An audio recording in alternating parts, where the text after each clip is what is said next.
The great hall of the Galactic Council was silent. Thousands of beings from hundreds of different worlds sat in their seats and watched the center of the room. There, standing alone under the bright lights, was a single human woman. Ambassador Elena Vasquez kept her face calm and still. She showed no anger. She showed no fear. She simply listened as the High Speaker read the new law that would change everything for her people. By the power given to this council by all member species, the High Speaker said in a voice that echoed through the hall, "We declare that the human species shall no longer be permitted to build or own military vessels of any kind." A soft murmur passed through the crowd. Many of the aliens nodded their heads or made similar gestures of agreement. The Vethkai delegation, a group of tall insect-like beings with hard shells and many eyes, seemed especially pleased. All existing human warships must be taken apart within one standard galactic year. Council observers will watch this process to make sure it is done correctly. Any human ship found with weapons after this time will be destroyed, and the humans responsible will face punishment. Elena listened to every word. She did not interrupt. She did not argue. Behind her calm face, her mind was working very fast, but she gave no sign of this. The reason for this new law was simple. The council was afraid. 6 months ago, a small group of human ships had fought against a much larger fleet from the Vethkai Dominion. The border between human space and Vethkai space had always been a place of tension. Small fights happened often. But this time, things had been different. A single human battle group of only 12 ships had faced 17 Vethkai dreadnoughts. These were massive vessels, each one the size of a small moon. Any other species would have run away or surrendered. The humans did neither. For 3 days, the human ships fought. They used tricks that no one had ever seen before. They hid behind asteroids and attacked from the shadows. They sent false signals to confuse the enemy sensors. They even crashed one of their damaged ships directly into a Vethkai dreadnought, destroying it completely. When human reinforcements finally arrived, 9 of the original 12 ships were still fighting. The Vethkai had lost 11 dreadnoughts. This scared the Council more than anything else in their long history. Humans had only been part of the galactic community for 80 years. They were still considered a young species, primitive compared to races that had traveled between stars for thousands of years. Yet somehow, these young creatures had shown a talent for war that made even the oldest species nervous. The Vethkai had demanded action. They were one of the most powerful members of the Council, and they had support from many other species. The vote to disarm humanity was quick and one-sided. When the High Speaker finished reading, he looked down at Elena. "Does the human representative wish to speak?" Elena stepped forward. Her shoes made soft sounds on the polished floor. She looked up at the thousands of faces watching her, and she spoke in a clear, steady voice. "The human species accepts the Council's decision," she said. "We will follow the new law. Our warships will be taken apart. We wish only to live in peace with our neighbors." She bowed her head in a gesture of respect, then turned and walked out of the hall. The Council members looked at each other in surprise. They had expected the humans to argue, to fight against the decision. Many had prepared speeches to counter human objections. Instead, the humans had simply accepted their fate. The Vethkai ambassador made a clicking sound with his mandibles. In his language, this was the equivalent of a satisfied laugh. "They have learned their place," he said to the delegates near him. "The young must always bow to the wisdom of the old." Over the next several months, the Council watched with satisfaction as humanity kept its promise. The great shipyards around Mars and the moon Titan went quiet. The proud ships of the United Earth Navy were brought to special stations where they were cut into pieces. Council observers recorded everything. They watched as weapons were removed and melted down. They watched as engines were taken apart. They watched as the hulls of mighty vessels were reduced to nothing but scrap metal. The human workers did their jobs without complaint. If they felt sad about destroying the ships that had protected them, they did not show it. One observer, a young scientist from a peaceful world called Narathi Prime, felt a little sorry for the humans. He approached a human worker during a rest break and asked, "Does it not pain you to destroy your own ships?" The worker, a middle-aged woman with gray in her hair, looked at him for a long moment. Then she smiled slightly and said, "We are not destroying our ability to protect ourselves. We are just changing its form." The observer did not understand what she meant. He wrote it down in his report as an example of human acceptance of their situation. His superiors read the report and were pleased. No one on the council thought to ask what the humans were building in the shipyards that had gone dark. No one wondered why so many human engineers had been moved to new facilities on moons and asteroids far from prying eyes. No one noticed that the humans had not stopped building. They had only stopped building the things that the council was looking for. Ambassador Elena Vasquez returned to Earth and met with the leaders of the United Human Alliance. They gathered in a secure room deep underground, where no one could listen to their conversation. "They took the bait," Elena said, finally allowing herself to smile. "They are so focused on counting our warships that they cannot see what we are really doing." The president of the alliance nodded. "How long until the first new vessels are ready?" 18 months for the first group. After that, production will increase quickly. "And you are certain the council will not recognize them as weapons?" Elena's smile grew wider. "They specifically banned warships. They banned weapons designed for combat. They did not ban tools that can be used in many different ways." She leaned back in her chair. "When we are finished, every ship we build will be technically a civilian vessel. Mining ships, cargo haulers, research platforms, all perfectly legal according to the treaty. But in reality, they will be the most dangerous vessels in the galaxy. The Council just does not know it yet." Outside, the stars shone down on Earth, just as they had for billions of years. But something was changing in the darkness between those stars. Humanity was not defeated. Humanity was evolving. And when the galaxy finally understood what the humans had built, it would already be too late. 18 months after the Treaty of Nexus Prime, a ship launched from the frozen moon of Europa. It was not a warship. At least, that is what all of its official documents said. The ship was called the Prometheus. According to the records that the Council could see, it was a heavy industrial vessel designed for deep space mining. It had a crew of 250 people. It had large cargo holds for storing minerals. It had powerful engines for traveling to distant asteroid fields. Council inspectors had examined the Prometheus 3 times before it was allowed to launch. They checked every room. They scanned every system. They looked for hidden weapons, for secret compartments, for anything that violated the treaty. They found nothing wrong. The inspectors wrote in their reports that the Prometheus was exactly what the humans claimed it to be, a mining ship, a perfectly legal civilian vessel. They were wrong. Admiral Chen Wei stood on the bridge of the Prometheus and watched the stars through the main viewing window. He was a tall man with gray hair and calm eyes. He had spent 40 years in the old Earth Navy before it was forced to disband. Now he commanded something new, something that no one in the galaxy had ever seen before.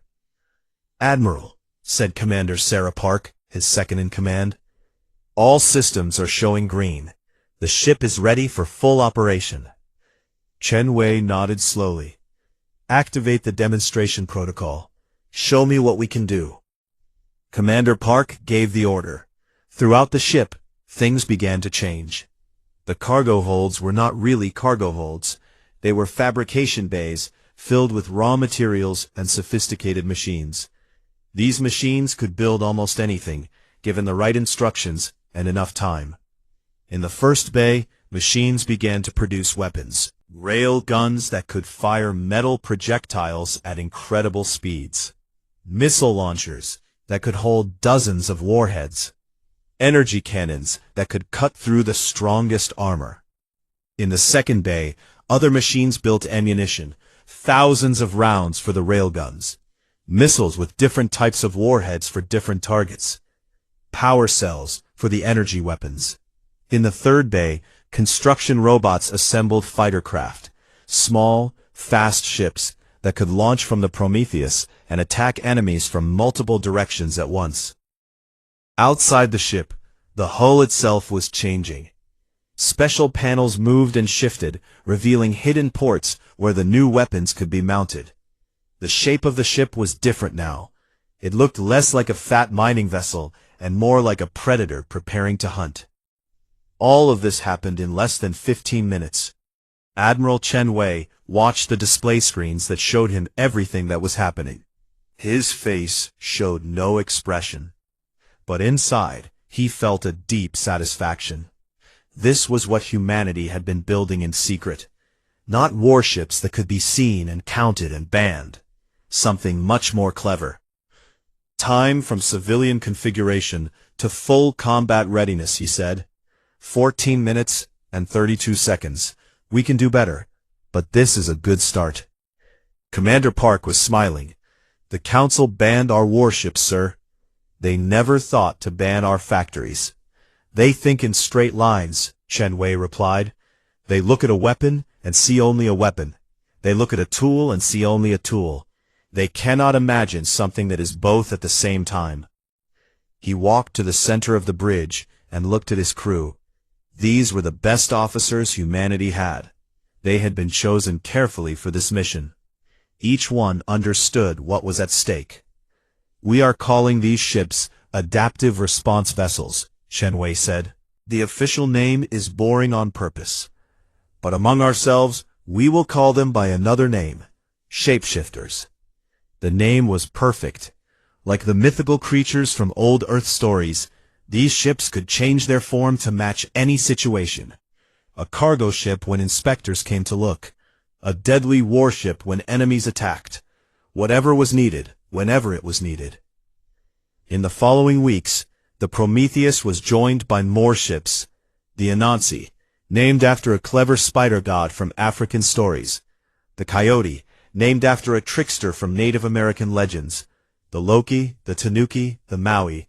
Each name came from human mythology, from stories about beings that used cleverness instead of strength.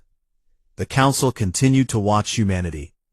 Their observers counted the new mining ships and cargo haulers that were being built. They noted that humans were expanding their industrial operations. After all, a disarmed species needed to focus on trade and commerce. What the observers did not see was the truth hidden inside each of those innocent-looking vessels. By the end of the first year, humanity had 30 shapeshifters operating throughout their territory. By the end of the second year, they had 80. The ships traveled normal trade routes. They carried normal cargo. They did normal mining work. Anyone who looked at them saw only what the humans wanted them to see. But deep inside each ship, the fabrication bays waited. The raw materials sat in their storage containers. The construction robots were always ready. At any moment, at any place, a peaceful civilian ship could transform into something deadly. Admiral Chen Wei was promoted to Fleet Admiral and given command of all adaptive response vessels. He set up training programs in secret locations far from Council observers. Human crews practiced the transformation process until they could do it perfectly. They ran battle simulations against imaginary enemies. They prepared for a war that they hoped would never come. But they knew it might come anyway. The galaxy was a dangerous place. There were pirates and raiders who preyed on weak species. There were hostile empires who saw the disarmed humans as easy targets. There were the Veth Kai, who had hated humanity since the border war. Sooner or later, someone would test human defenses. Someone would attack a human colony or ship, expecting to find helpless victims. And when that happened, the shapeshifters would reveal their true nature. Fleet Admiral Chen Wei looked forward to that day. Not because he wanted war, he had seen enough war in his long life, but because he wanted the galaxy to learn an important lesson about humanity.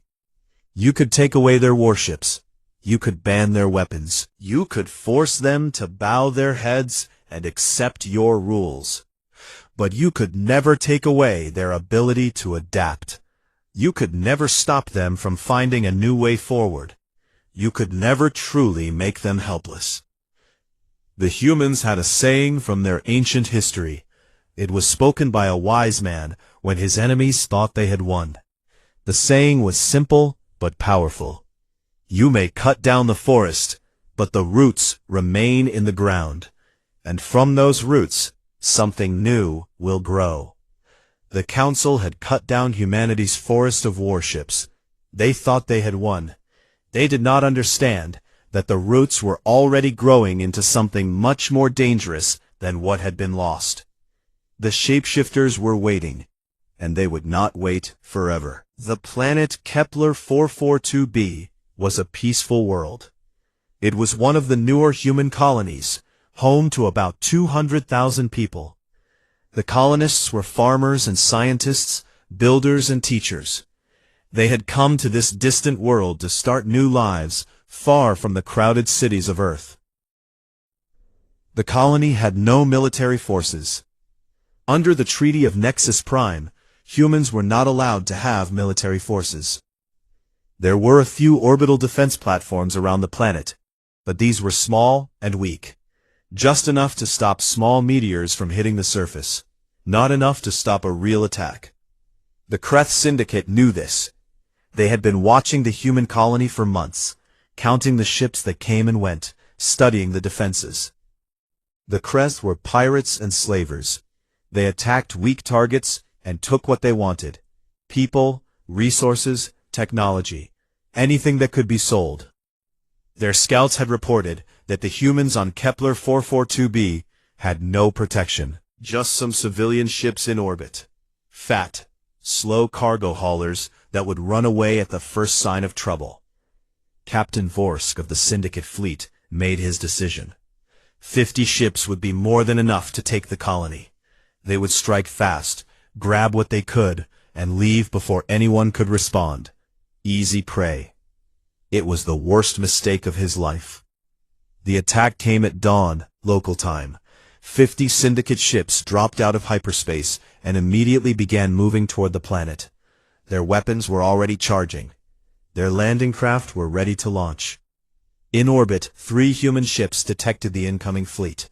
The Prometheus, the Anansi, and the Coyote were making a routine cargo delivery when the attack began. They had been planning to leave within the hour. Captain Maria Santos was in command of the Prometheus. She was a small woman with dark hair and quick eyes. When her sensors showed her 50 hostile ships approaching, she did not panic. She had trained for this moment for 2 years. Contact the colony, she ordered. Tell them to activate emergency shelters. Then send a message to Fleet Command. We have visitors. Her communications officer sent the messages. Then he looked at her with worried eyes. Captain, there are 50 of them. We only have 3 ships, and we are not warships. Captain Santos smiled. It was not a friendly smile. We are not warships yet. Helm, bring us around. Face the enemy. Signal the Anansi and Coyote to form up on our flanks. The 3 human ships turned and began moving toward the Syndicate fleet. Captain Vorsk saw this on his sensors and laughed. The sound was harsh and cruel. Look at these fools. They are actually coming to fight us with cargo ships. This will be even easier than I thought. Sir, one of his officers said, should we demand their surrender? Destroy them and move on to the planet. The Syndicate ships opened fire. Beams of energy and waves of missiles streaked through space toward the 3 human vessels. It should have been the end. But the human ships were changing. All across the hull of the Prometheus, panels were moving. Hidden ports were opening. The fabrication bays inside were working at maximum speed, and construction robots were mounting weapons as fast as they could be made. Railguns appeared along the ship's spine. Missile launchers emerged from what had looked like cargo doors. Energy cannons extended from secret compartments. The same thing was happening to the Anansi and the Coyote. 3 fat, helpless cargo ships were transforming into 3 deadly weapons of war. And they were doing it fast. The first Syndicate missiles reached the human ships. Point defense systems that had not existed 30 seconds ago shot them down. The energy beams hit armor that was stronger than it should have been. The human ships took damage, but they kept coming.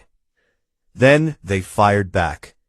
Captain Vorsk watched in horror as the first volley from the human ships tore through his formation. Railgun rounds traveling at incredible speeds punched through Syndicate hulls like they were made of paper. Missiles exploded against shields and armor. Energy beams cut ships in half. In the first 60 seconds of real combat, the humans destroyed 8 Syndicate vessels. "What is happening?" Vorsk screamed. "Those are cargo ships. They cannot have weapons. The Council banned human weapons." No one had an answer for him. They were too busy dying. The battle was chaos. The Syndicate ships tried to fight back, but they had expected an easy victory. They were not prepared for this. Their formations broke apart as captains tried to escape or find cover. Some ships crashed into each other in the confusion. The 3 human vessels moved through the chaos like predators through a herd of prey.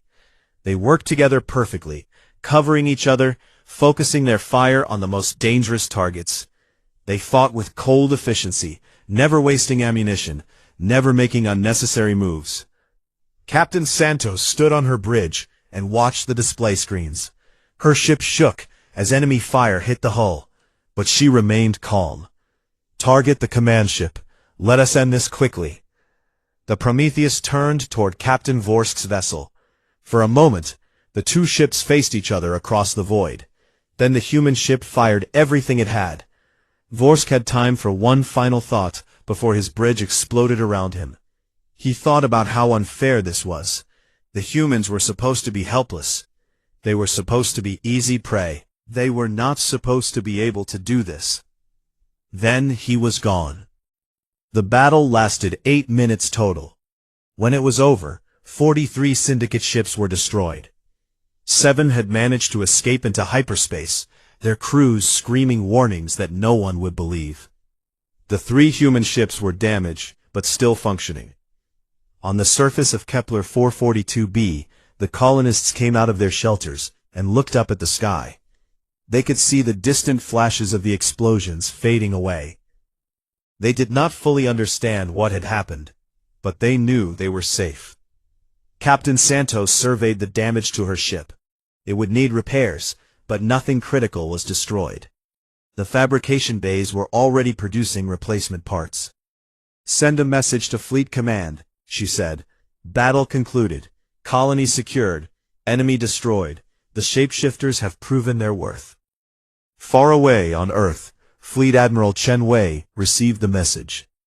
He read it carefully, then leaned back in his chair and closed his eyes. This was the moment they had prepared for. The moment when the galaxy would learn what humanity had built. The recordings of the battle would spread. Other species would see the transformation. They would see cargo ships become warships in minutes. They would understand that humanity was not as helpless as the Council had believed. Some would be angry. Some would be afraid. Some would demand action against the humans. But it was too late. The secret was out. And there were already over 100 shapeshifters scattered throughout human space, waiting for anyone else who thought humans were easy prey. The rules of the galaxy had just changed, and humanity had written the new rules. The recordings of the Battle of Kepler 442b spread across the galaxy like fire through dry grass. Within a week, every major species had seen them. Within a month, they were being studied in military academies on 100 worlds. The Galactic Council called an emergency meeting. The great hall that had witnessed humanity's humiliation 2 years ago was now filled with angry voices and fearful whispers. High Arbiter Fesix of the Vethkai Dominion stood before the assembly, his multiple eyes burning with rage. His hard shell clicked and rattled as he spoke, a sign of extreme emotion in his species. "We were deceived," he declared. "The humans promised to disarm. They signed the treaty. They let us watch as they destroyed their warships. And all the time, they were building something new, something hidden, something dangerous." The other council members murmured in agreement. Many of them had believed that the human threat was ended. Now they felt foolish and afraid. "We must act immediately," Fesix continued. "We must send a fleet to human space and demand the destruction of these new weapons. If they refuse, we must destroy the weapons ourselves, along with anyone who tries to stop us." Some council members nodded. Others looked uncertain. A few seemed truly scared. The representative from Narathi Prime, a peaceful species of scholars and scientists, raised a thin hand. "High Arbiter, I must ask a question. The recordings show that 3 human ships destroyed 50 attackers. How many ships would we need to defeat their entire fleet?" Fesix made a dismissive gesture. "Our reports say the humans have perhaps 100 of these transformed vessels. We can gather 200 warships from the Dominion alone. Add ships from our allies, and we will have overwhelming force." "But High Arbiter," the Narathi continued, "the human ships in the recording changed from civilian vessels to warships in minutes. How do we know how many of their civilian ships can do the same thing? According to our trade records, humanity has over 2,000 cargo ships, mining vessels, and other civilian craft. What if they can all transform?" The hall went silent. No one had thought about this. Fesix recovered quickly. "That is impossible. Building such ships must be expensive and difficult. They cannot have converted all of their vessels." "Can we be certain of that?" the Narathi asked.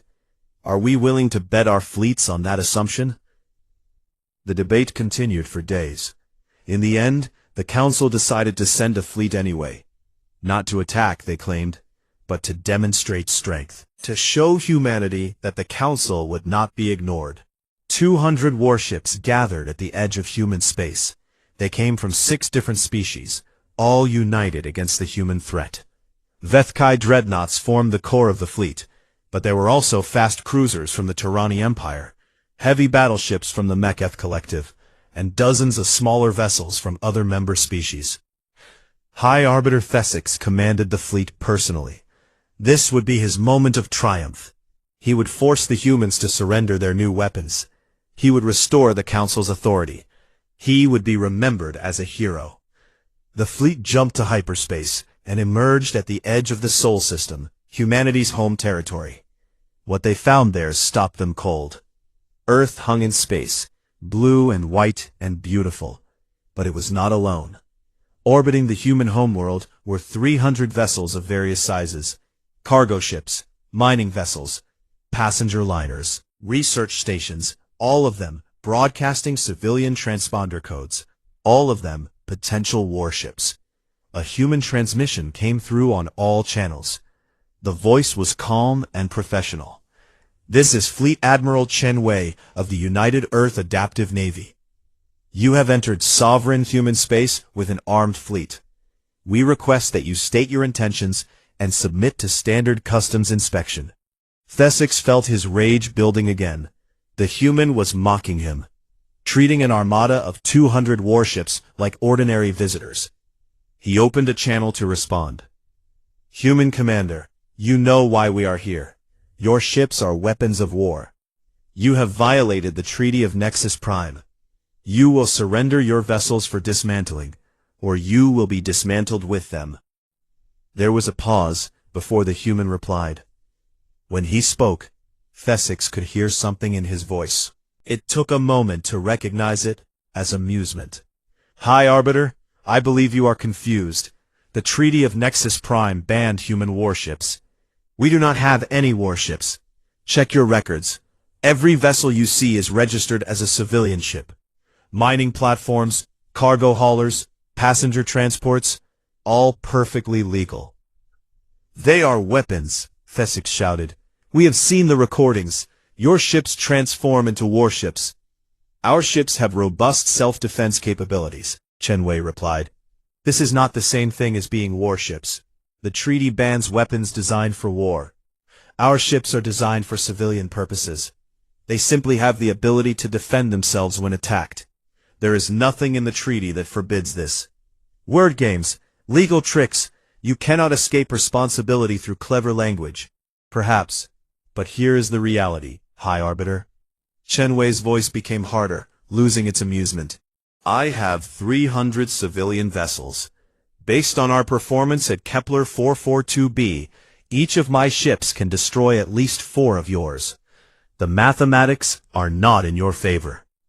Fesix wanted to order an attack. His mandibles clicked with frustrated anger, but he was not a fool. He had studied the battle recordings carefully. He knew what the human ships could do. And the human had made a good point. If all 300 ships around Earth could transform, his fleet would be destroyed. "What do you want?" Fesix asked finally. "I want you to turn your fleet around and go home," Chen Wei said. "I want you to recommend to the Council that humanity be accepted as a full member with all rights and privileges. No more restrictions. No more observers. No more treating us like children who cannot be trusted. And if we refuse, then we will defend our home. And after we destroy your fleet, we will come to the Council ourselves and make our demands in person." I do not think the Council wants that. It would be very embarrassing for everyone involved. The silence stretched for a long moment. Fesix looked at his tactical displays. The human ships were not moving, not threatening. They were just waiting. But he could imagine what would happen if he gave the order to attack. His fleet would die, and humanity would be angry. "This is not over," Fesix said finally. "The Council will not forget this insult." "I would be disappointed if they did," Chen Wei replied. "Safe travels, High Arbiter. I hope we can meet again under better circumstances." The 200 Council ships turned and left human space without firing a single shot. It was the greatest humiliation in Vethkai history. Back on Earth, Fleet Admiral Chen Wei allowed himself a small smile. The first phase was complete. Now it was time for the politicians to finish the job. Ambassador Elena Vasquez was already on her way to the Council chamber. She carried a proposal for humanity's full membership. It was very reasonable, very fair, and the Council would accept it, because now they understood something important. They could not stop humanity. They could only negotiate with them. The young species from the third planet had grown up, and the galaxy would never be the same. The Council summit lasted 3 weeks. Every day, representatives from hundreds of species gathered to debate what should be done about the humans. Every night, they returned to their quarters more confused and frustrated than before. Ambassador Elena Vasquez attended every session. She sat in the human delegation seats and listened patiently to all the arguments against her people. She heard speakers call humanity dangerous, deceptive, and untrustworthy. She heard demands for punishment and sanctions. She heard threats of war. She also noticed that fewer species joined in these demands each day. The reason was simple. While the politicians talked, business people were counting money. Humanity's fabrication technology, the same technology that powered the shapeshifter ships, had become essential to the galactic economy over the past 2 years. Human factories could make almost anything faster and cheaper than traditional methods. Dozens of worlds had become dependent on human-made goods. Hundreds of companies had signed contracts with human suppliers. Thousands of jobs throughout the galaxy relied on continued trade with humanity. Sanctions against humanity would hurt everyone. War with humanity would be even worse. The Vethkai representative tried to hold the coalition together. We cannot let fear of economic loss prevent us from doing what is right, he argued. The humans have made fools of us all. They must be punished. But other species were no longer listening. The Tyranny Empire announced that they would not participate in any military action against humanity. The Mecheth Collective said the same. One by one, the allies that had seemed so united fell away.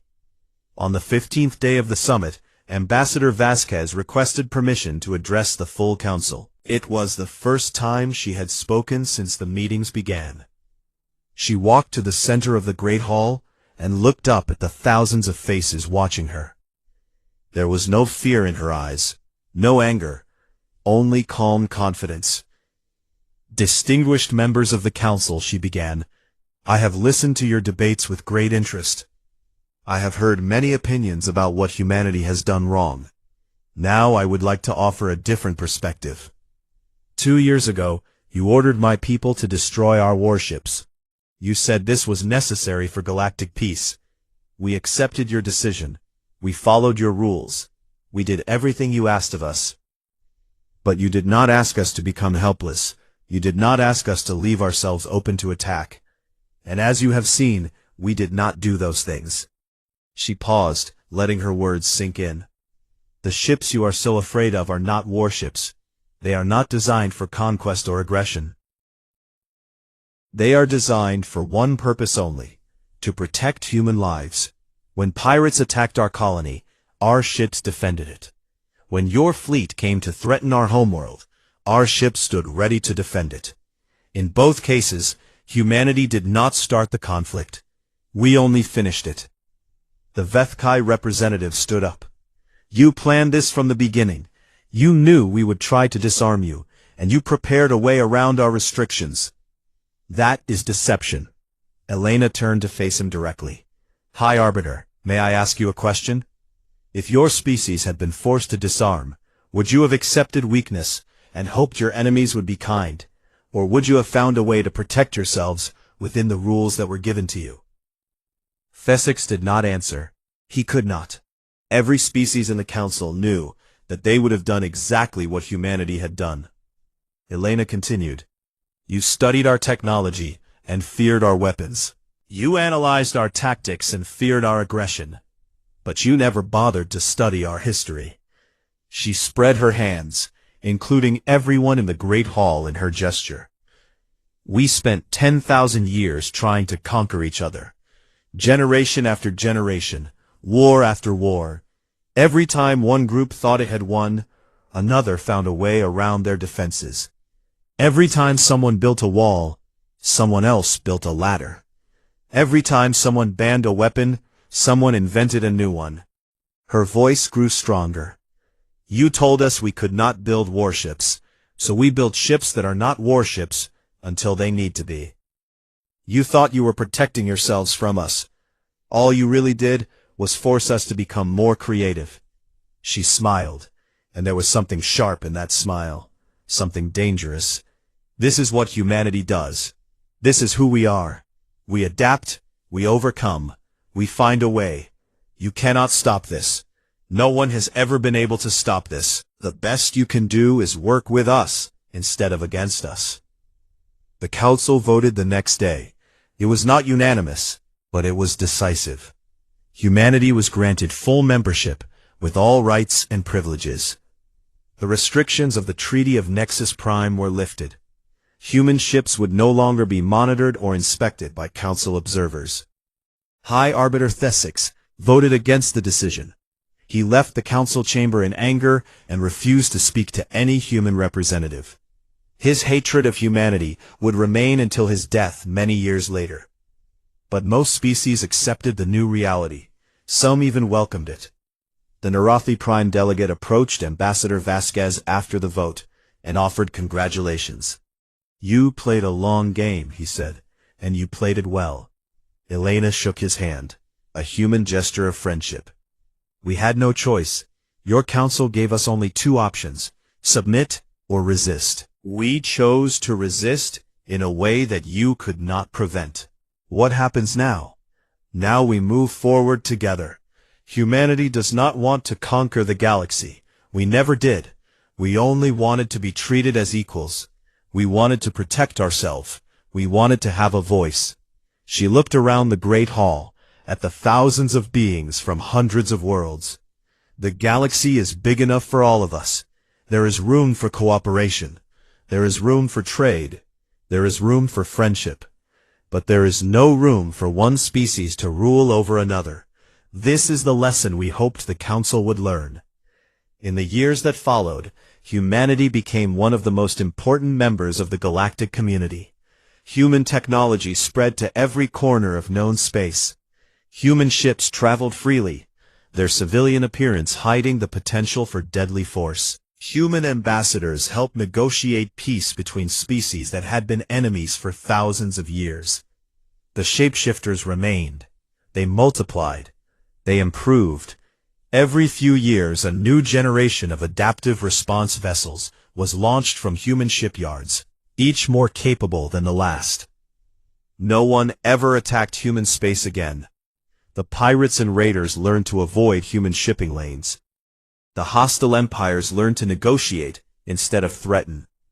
Even the Vethkai, who never forgave humanity for their humiliation, kept their hatred locked inside and never acted on it. Because everyone understood the truth. You could not defeat humanity by taking away their weapons. You could only make them create better weapons. You could not control humanity by writing rules against them. You could only make them find clever ways around those rules. The humans had proven something important to the galaxy. Something that would be remembered for thousands of years. Never try to cage a species that is smarter than you think. Never assume that your rules cannot be broken. Never believe that you have won just because your enemy bows their head. And above all, never forget that the most dangerous creature in any cage is the one that is smart enough to pretend it has accepted its captivity. The humans had pretended, and now they were free. Forever.